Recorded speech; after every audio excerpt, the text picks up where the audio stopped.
var en sån god ost. Jag vet inte så en vanlig sketen hushållsost, utan en riktigt smarrig ost. Den var inte gjord på mjölken från en kossa, inte ett djur som hade släktskap med kossa på långt håll ens. Det var något get eller något ännu sjukare. Så riktig kanonost.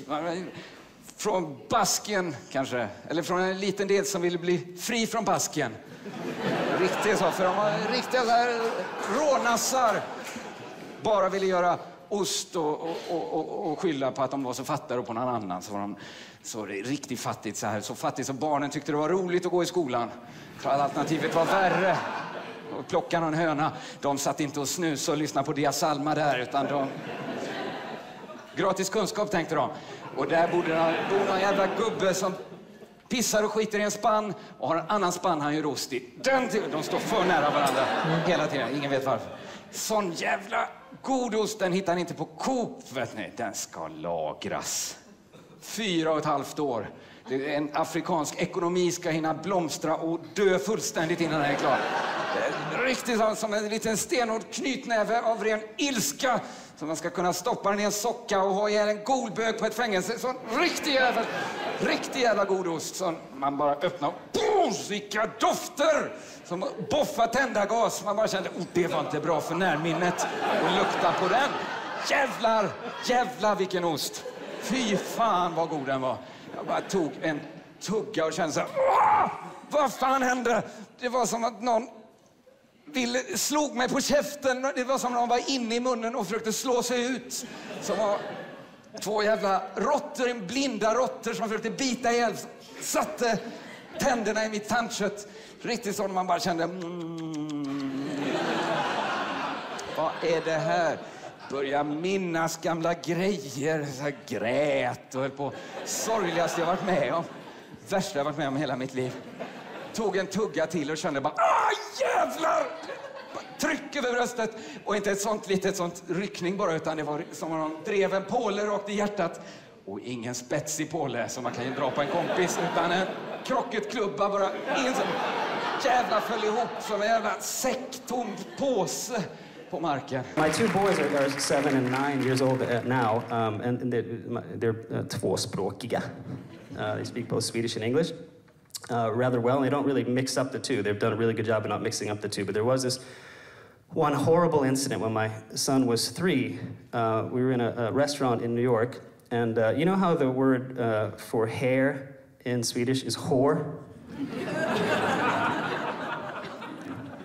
Maybe never thought of it that way before, but now you can't unthink of it that way. There was this old woman having lunch with her friend with a crazy hairstyle. And you know where this story's going. My 3-year-old son walks into the restaurant, points at her and says, "Daddy, look at that whore. Look at that crazy whore." Yeah. Of course, as his father, it was my job to go over there and apologize to that woman. But I didn't do that. I just ran the fuck out. It was a far easier option. I just read a study that said, actually, that married people live longer than single people. I just think it seems longer, to be honest. I have to be honest. No, my wife and I have a really great relationship. That's because we work at it. That's the key. I mean, she came home a few months ago and said she was reading one of these women's magazines. There's 5 keys to a successful marriage. There's 5 things that every guy can do to keep their woman happy. And number 1 is to listen. Of course, you got to listen to your wife. And then she mentioned the other 4 things, but all I heard was like... Just couldn't follow.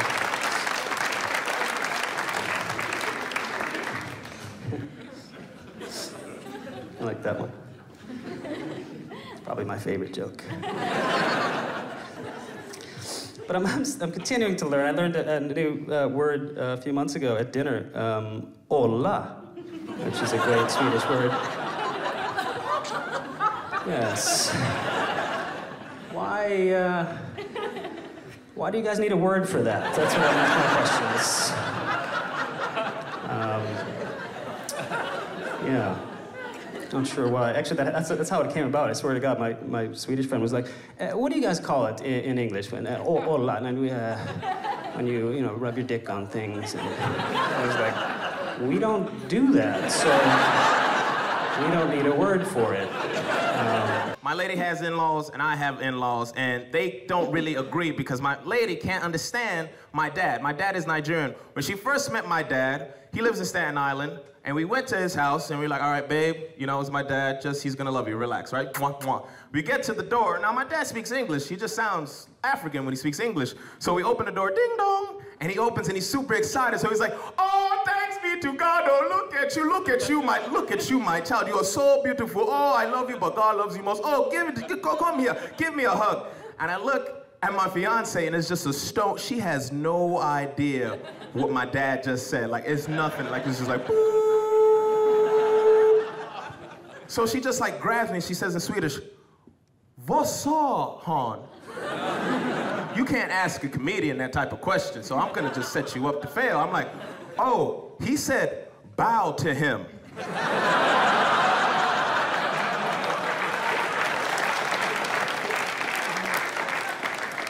På riktigt, ja, bow. And she's just like,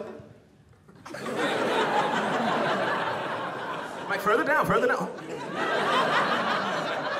And I was like, what the hell is she doing? I'm like, white people, she thinks you're a king for some reason. I have no idea. I think all African people are kings, man. I don't know. Happened to me the first time I met her dad. We were at Mormor's house, and she was fixing something for Mormor. And I just go in there, and I'm just trying to be, show off my svenska skills. And I'm like, can jag hjälpa dig med någonting? And he looks at me, and he's like, oh, Yemi, trevlig att träffa. Nej, we take this in English. And I see that he's trying to say something, but I don't know what he's trying to say. And he's like, can you please help me build this thing? Can you please get me a shift nigger?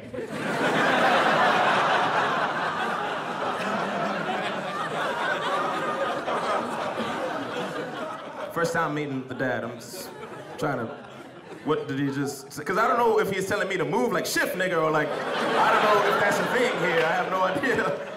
So I said, ursäkta, vad sa du? Yes, get me the shift nigger. I'm like, no, he wants me to get him a shift nigger. I don't know what a shift nigger is. I never heard of this thing in this new country. You might have some type of community program from inner city kids. So I'm going through like more and more freaking apartment trying to find a black guy named Jerome. Like, yeah, I'm the shift nigga here tonight. I work in IKEA from 3 to 3:30. You the shift nigga? No, I'm not the shift nigga. You got it, man. You got it. My name is Yemi Afolabi. Thank you very much. If you happen to be with someone when they pass away or die, you have to, if you're like right beside them, you have to immediately close their eyelids by sliding your hand down the front of their face like they do in the movies. They go, oh, fuck, he's a goner. And they go this, they go. But on the movies, they always make it look really graceful and peaceful and somehow spiritual. They make it look really easy, just go. But I imagine in real life, it'd actually be quite difficult and a little bit icky, sticky and quite awkward altogether. You're just there like, oh fuck, he's fucking dead, man. And then there's so long.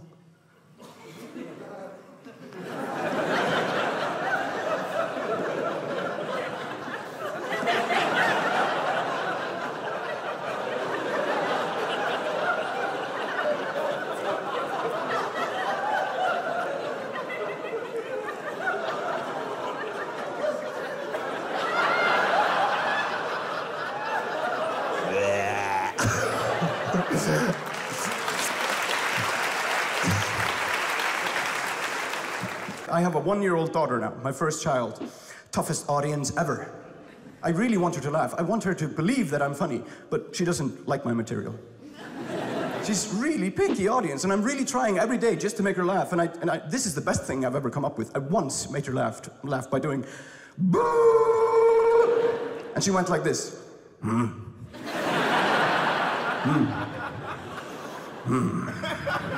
Patted me on the cheek. Like she was saying, well done, fool. I enjoyed that. You may live for another day. I felt like I was some king's servant. I think basically raising a small child is like being a king's servant. At the dinner table, she sits at the end of the table in a higher chair than everybody else and just completely bangs the table and rules the kitchen with crazy wishes and mood swings like, "Where are you going, father? To sleep?" Nobody's going to sleep in this house tonight. We shall stay up all night. Sing for me, father, sing. And mash my food and taste it to see if it's hot. Now, let the merriment begin. Oh, I feel happy. I feel happy. I feel bad. Bring me something to cheer me. Toys. Bring me toys now. And I'm like, yes, toys here. What are you going to do with the toys? I'll tell you what I'll do with them. No. Now you, bend down and pick that up for me again. Here you go. And pick it up again. Here you go. He's doing it again. Pick it up again. Here you go. Now I'm bored of this game. I want to go out amongst people. Prepare my carriage. I want you to push me manually through the streets of Reykjavik in an open-air carriage. And I'm going to sleep while you do it. And don't stop pushing or I'll wake up. Now go, prepare the carriage. In the meantime, to make you nervous, I shall lie down on the floor and cry. So that's my life these days.